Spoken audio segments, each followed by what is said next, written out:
Ricardo, we'll start off. Portsmouth, what can you remember of you making your move to the Britannia Stadium? Did it come out of the blue? Was it something you knew a little bit about beforehand?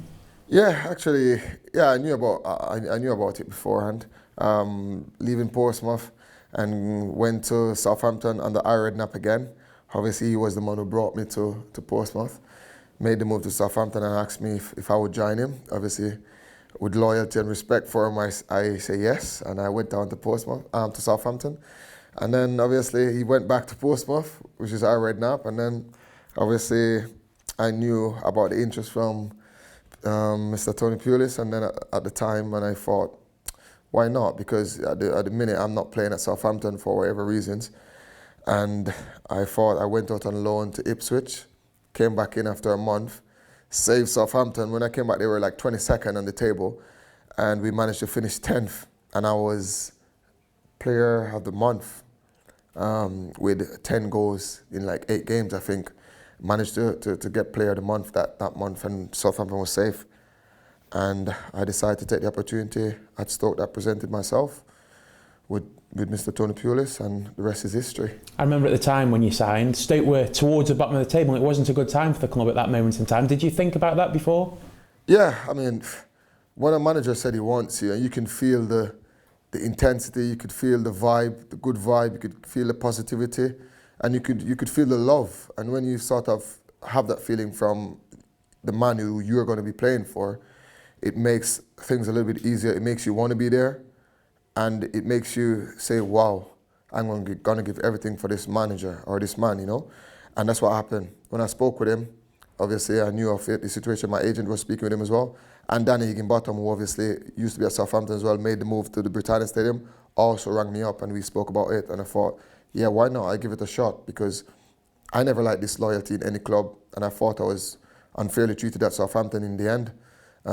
In the end, I managed to save them from the drop, and I just decided to sever my ties and move on.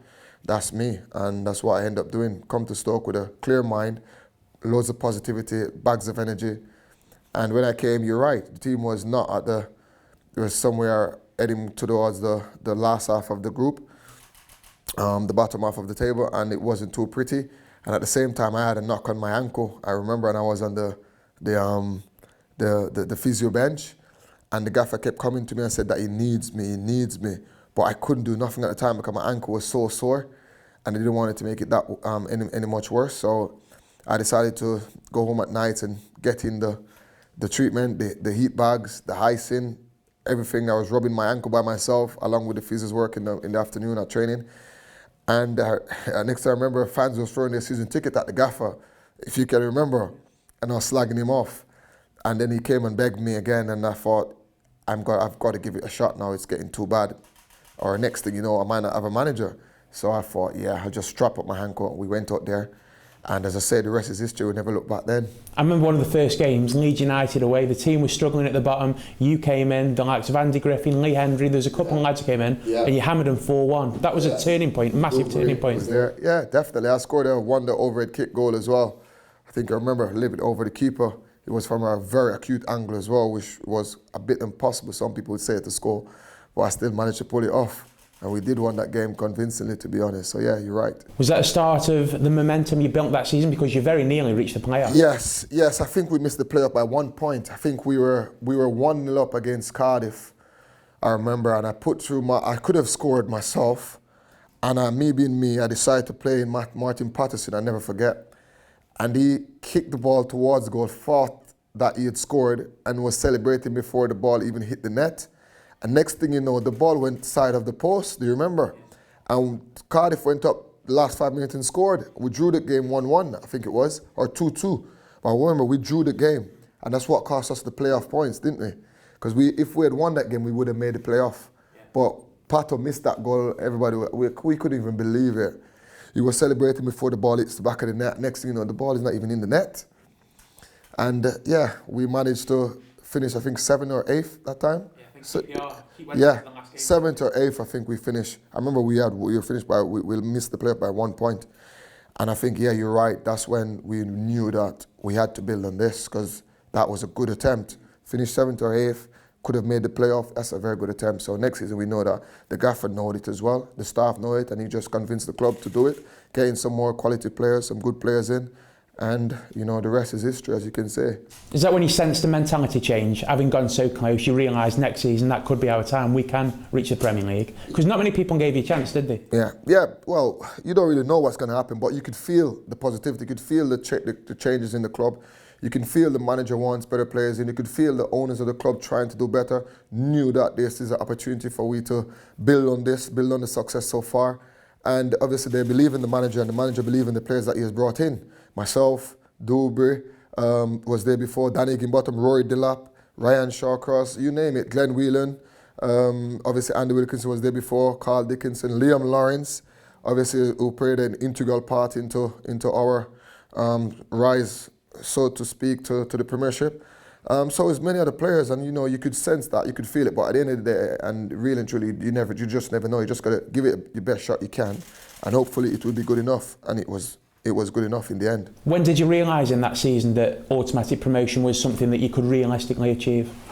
Well, we kept winning, aren't we? And some games we could have lost that we kept winning, and some games we could have lost that we kept drawing. And I remember we played Scunthorpe and we were 2-0 down at home, and I think we had gone on a run like 13 games or something like that. We never lost. I think we won like 7 and drawn like 6, something like that, or won 8 and drawn like 5 or something like that. But we have a decent run in 13, I think, or 15 game. I can't remember properly.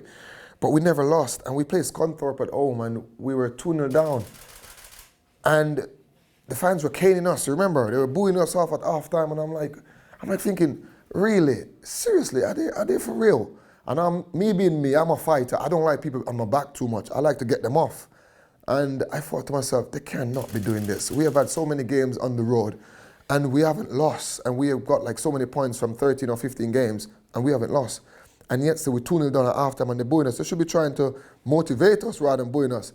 And we went inside the changing room, and everyone was fuming. I was fuming more than anybody else, because I think I'm angry than anybody else. And I think when I get angry, I think it makes me much more determined to be successful. And I think that's one of my strengths. Many people don't know this, so you know one of my secrets now. Yeah. So yeah, the crowd got me really hungry that day. Obviously the game was hard because we were tired as well. And the second half we came out and we just didn't stop a run. We just used our quality, we used our fitness, because Stoke, we were always a fit team under Tony Pulis. And we managed to pull 1 back, pull 2 back, and we got the winner. Me and Liam Lawrence, I think we run riot that day. The entire team run riot on them in the second half. We managed to win the game 3-2. So I think that game we said to ourselves, wait, we can really take this all the way. And we managed to do that. And I think when you have that type of game, when you're on that type of a run, you know that at the end of the 46 games, you know that there's something in it special for you. And we just knew that we were going to do it that day. As well as we were working really hard at training underneath the gaffer, Tony Pulis, we never eased up one day. You know, we got tricked when we go to Dubai. It was a week off. It was never a week off. We were training the same way, you know what I mean? That was in the Premier as well, differently. But just to show, you know, you never stop training, and we never stop believing. And underneath him, I think we had a lot of belief, we were very fit. And you always have a chance when you're fit. You talk about pivotal moments. I think back to the game at Coventry, 2-1, the game against Bristol City. Yes. They were massive, massive moments, weren't they? Definitely, 100% agreed. 100% agreed. I remember Bristol City, I managed to take a horrendous kick at my ankle just to play the ball, just to get that first touch, to push the ball in front, behind the defender, so that Mama could run onto it to score the winner.